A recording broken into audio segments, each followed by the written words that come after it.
Hello YouTube, it's Keith Kevin Ken. How you doing? Hope you're doing well. I really hope you're doing well. It's Thursday, September 15th, 2016. I say that date all the time because we do this every single day. Every single day. We did it early yesterday because I had to run to an all-day meeting early.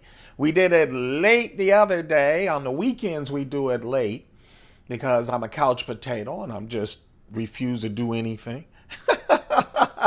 Until the afternoon or evening. I just don't leave the house. We're going to do it holidays, on Labor Day, birthdays. Hey, we do the pocket dump deconstruction, and I'm so happy you're here to participate in all of this. Here's my schedule every day. Monday through Friday, I usually uplink right before 11 o'clock when I run out late to work. On the weekends, it's late afternoon, even early evening sometimes. I think on Sundays, though, I'm going to do it early because I found last Sunday I'm a big Cleveland Browns fan. Why? Because I love pain, I guess. But I grew up in Youngstown, Ohio. And last week was the first time I was all excited, and then I was very depressed and didn't want to record. But I did because we do this every single day. So next time I'll do it before the Browns lose. Okay? Let's do this pocket dump deconstruction. The watch today is my Mont Blanc chronograph. Every time I do a deconstruction and I show this watch, or when I take a picture on Instagram. By the way, what you see right there, I took a picture of several pictures. I'm going to post it on Instagram at Keith Kevin Ken. That's my Instagram, at Keith Kevin Ken, just like this YouTube channel. I'll do that around noonish, 1-ish, 2-ish, whenever I get my lunch time. Okay? Turn my iPhone 6S Plus from photo to video, and now we're in the middle of the deconstruction. But that's the Mont Blanc watch. Every time I bring it out, people say, what kind of Mont Blanc? It literally doesn't have another name. Mont Blanc put their brand on, I'm sure, someone else's chassis. Bought it a couple of decades ago. See? I still say 20 years ago. I just changed it up a little. But I love that chronograph. It looks classy. It works really nice. Here's my cigar for the day. Yeah, that's the wrapper.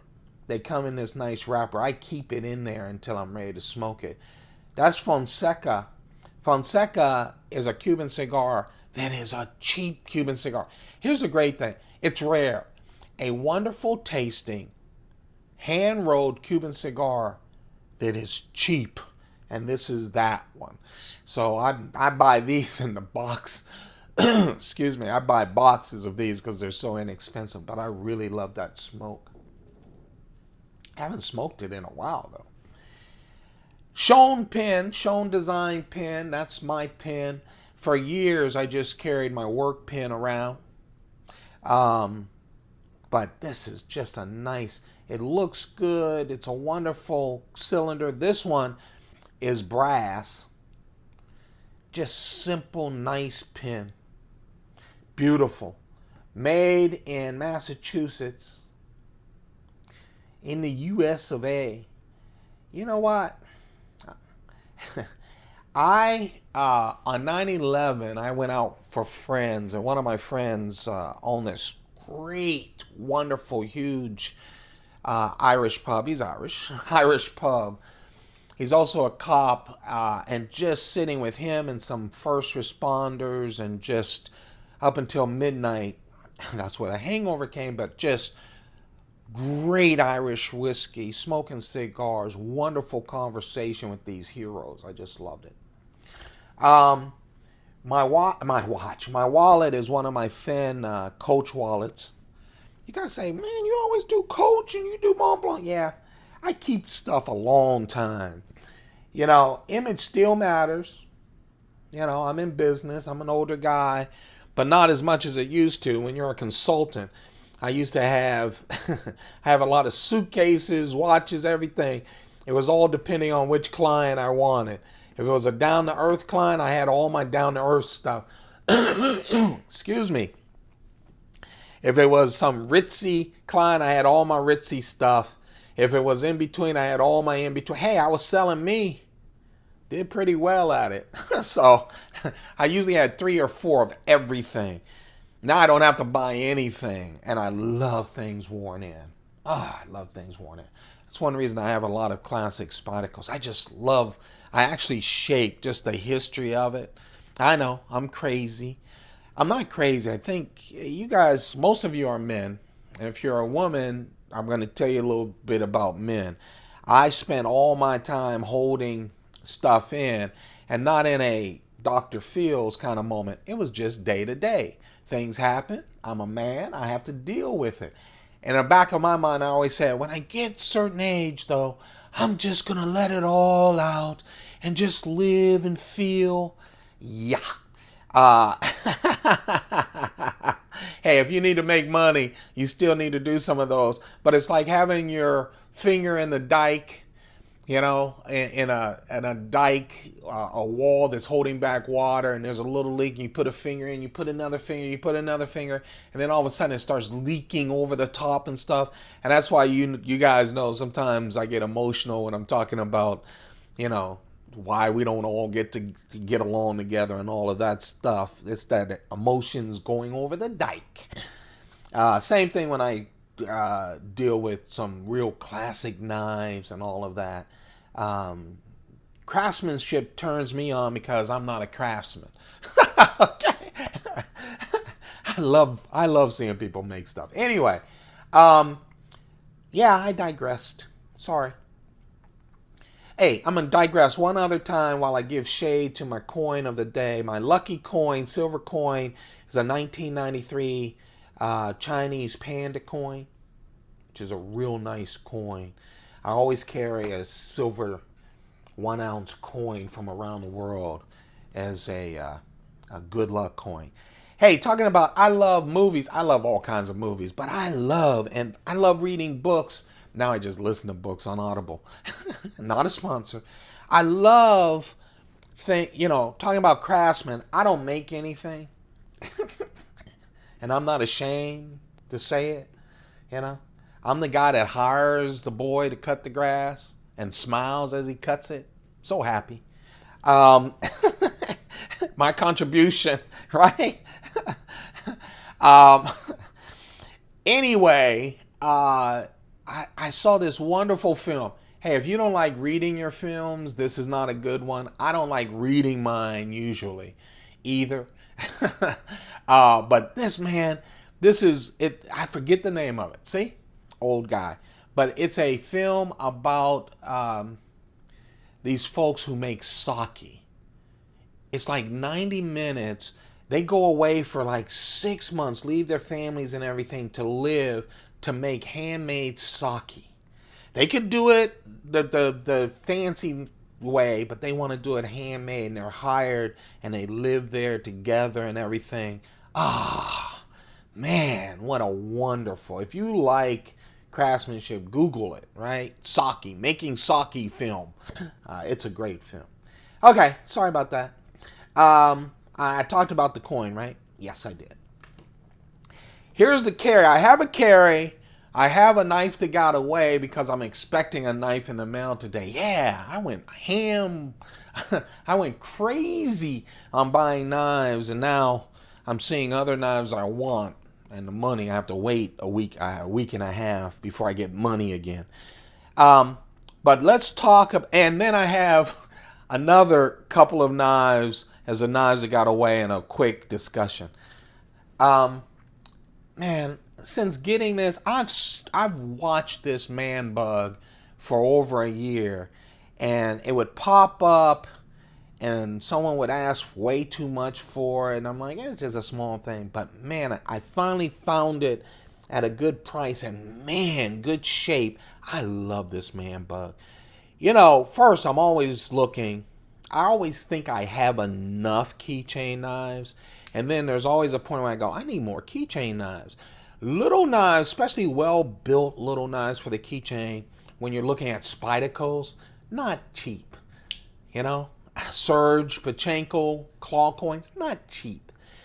This, though, is the man bug. You remember the man bug. Spyderco had the ladybug for a lot of years, and a lot of men, awesome, us, didn't like when people say, what knife is that? Say, a ladybug. So they made a man bug. And a man bug is still one of these heavy-duty small knives, wider VG10 steel blade. It's sort of almost that Spyderco leaf blade, almost. VG10 steel blade. The man bug is 2 inches, just under 2 inches, in length. Usually you'll see the man bug with an FRN scales, fiberglass reinforced nylon scales. This one, though, is really nice. It gives it a heft to it. Oh, and they're all back locked. So you've got these little knives with this very strong lock on it that is just wonderful.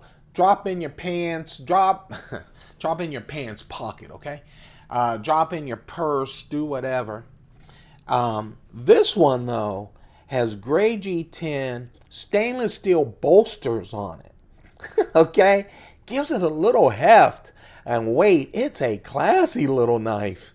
I really love this. This is going to be my keychain knife. Again, it's the Spyderco Man Bug. It's just under like a 1.97 inch knife blade. Yeah, 2-inch blade. Stainless steel bolsters, gray G10 with that strong back lock. Oh man, I really like this knife. I'm so happy I finally got it. I didn't know I'd enjoy it so much. The medium knife, you guys know I love my Chris Reeve knives. I love the Sebenzas. Can't wait for all the different variations of the new Insincos. Insincos, right? I don't know why I forgot the name. Nkosi. Shucks. Sorry about that, guys. Nkosi, the chief in Zulu. You guys know I'm waiting for a lot of the new variations in the Nkosi, and I love my small Nkosi, plain Jane. But this, nothing plain about this. This is a small Chris Reeve Sebenza 21 carbon fiber. It's a knifeart.com exclusive. This one also has the Devin Thomas Raindrop Damascus blade. 2.9 inch Raindrop Damascus blade from Devin Thomas. That front show scale.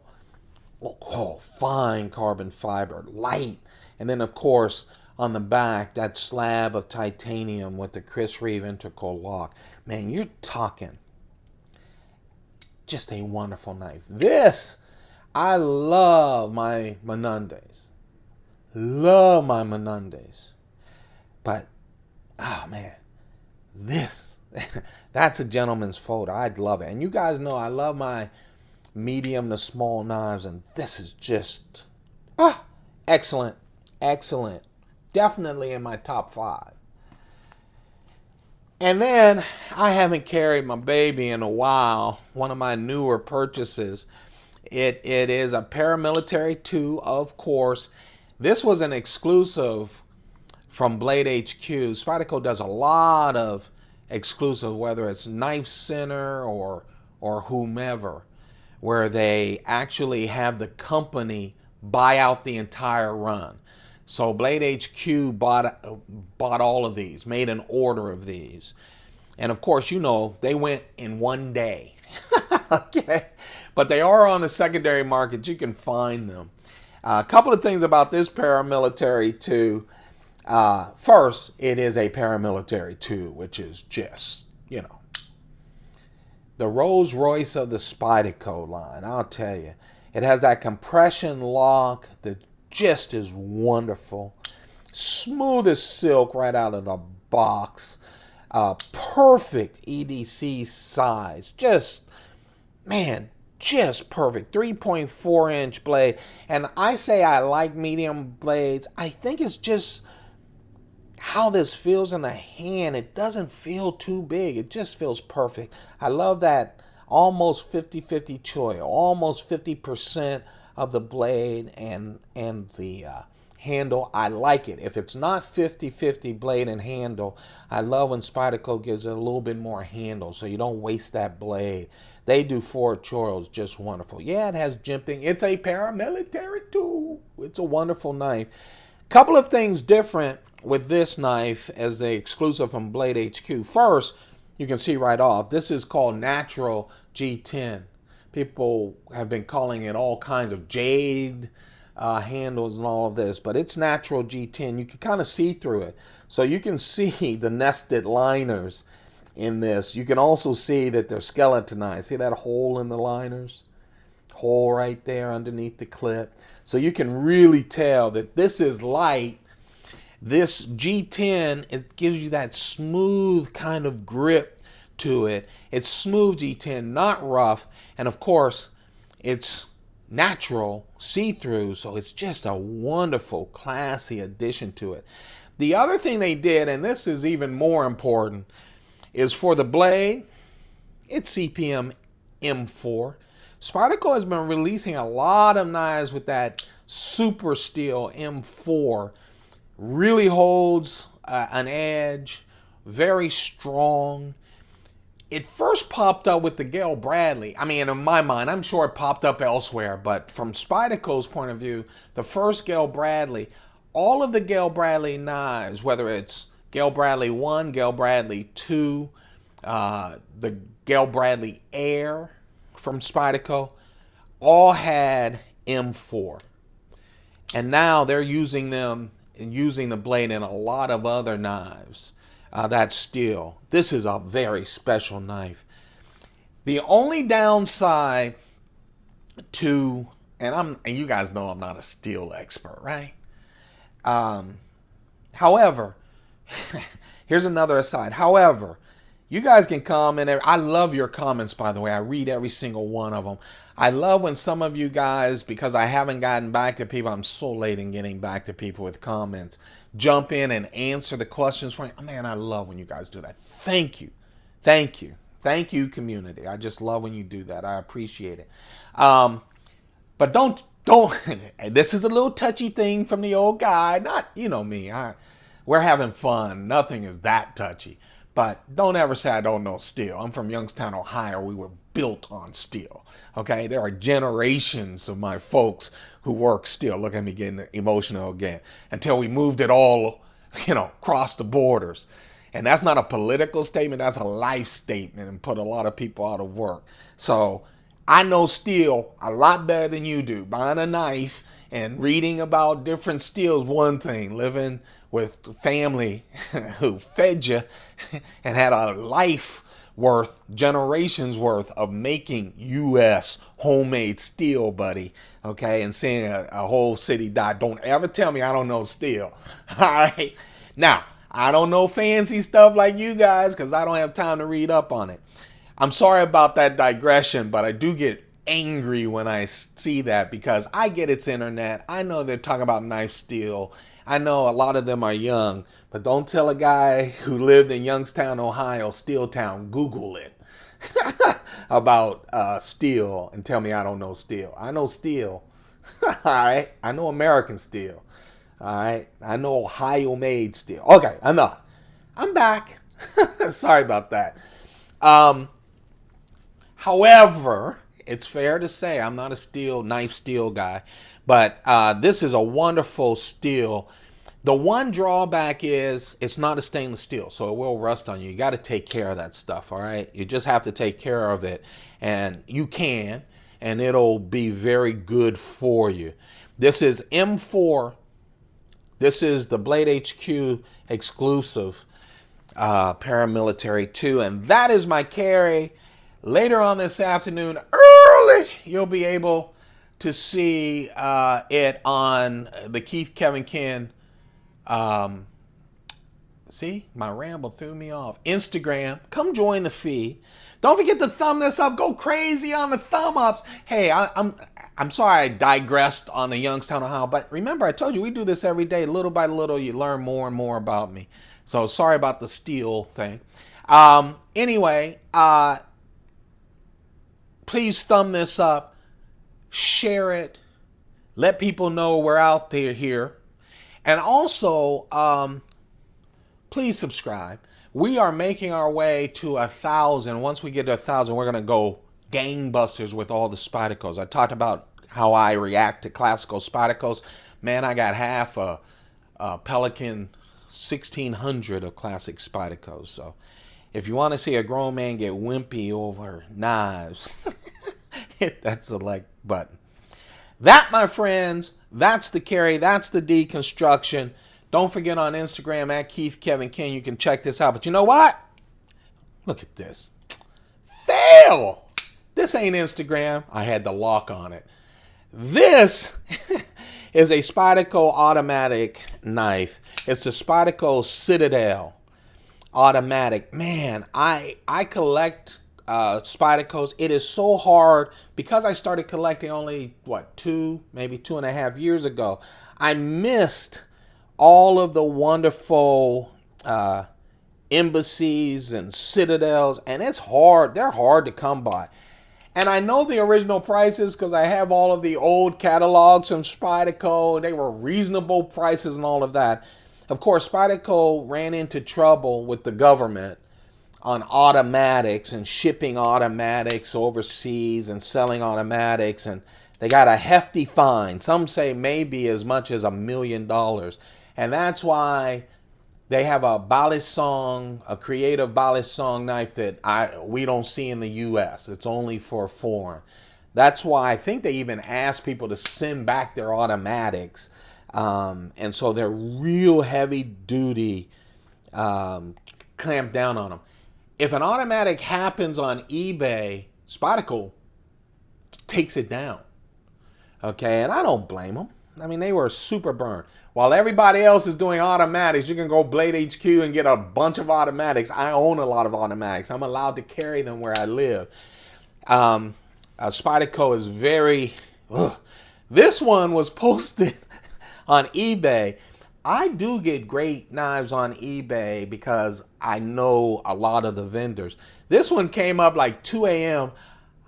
I went, oh my goodness, it's on there. I've been looking for a wonderful Citadel. This is the bigger Citadel with a 3.6-inch blade. That blade is S30V steel. Man, such great condition. I think once Spyderco tried to recall them, everyone said, man, these are going to be worth something because they're discontinued. It's so nice. They have a smaller version. I think they even have a blacked out version. I haven't seen those come up. But I do have this one. So I did it real fast. And I guess the person was up late too, processed it, got it out of there, and I got it. I was so happy. It's funny. And then Spyderco took down the picture and everything. We just beat Spyderco to the punch. I love this knife. It's so well done. The reason this is the knife that got away is I've been playing with it because a good friend of mine from Instagram sold me the other automatic knife, and again there are several of those, and that's the Embassy and the Spyderco Embassy. So I can't wait to get that. You'll see that probably tonight. I'll probably carry it tomorrow. You'll definitely see it tomorrow in the Pocket Dump Deconstruction. That's the knife that got away. I'm gonna do this real quick because my rant made this longer. And I apologize, you guys, but you know I'm human, and I consider you guys friends. So over time, we're going to do this every day. I also understand what the internet is, so I don't give you everything, but you will get bits and pieces of me. Hey, that is the knife that got away. But let me tell you something. Can we talk? Can I be truthful with you? Not internet truthful? The truth of the matter is, since I got this, the Spyderco Sage 5 that with the compression lock, that wonderful 3-inch perfect Spyderco leaf blade, S30V steel with the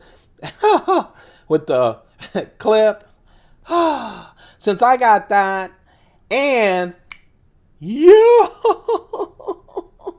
my hinder or half track, let me just tell you, every day these are the knives that got away.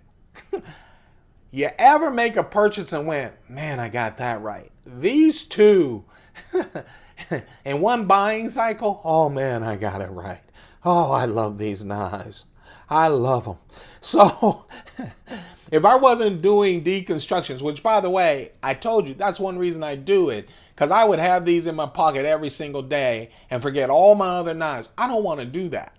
And every day I go, wait a second, I need to carry something else. So I'm going to carry these. I don't carry these every day, but man, I've been playing with them.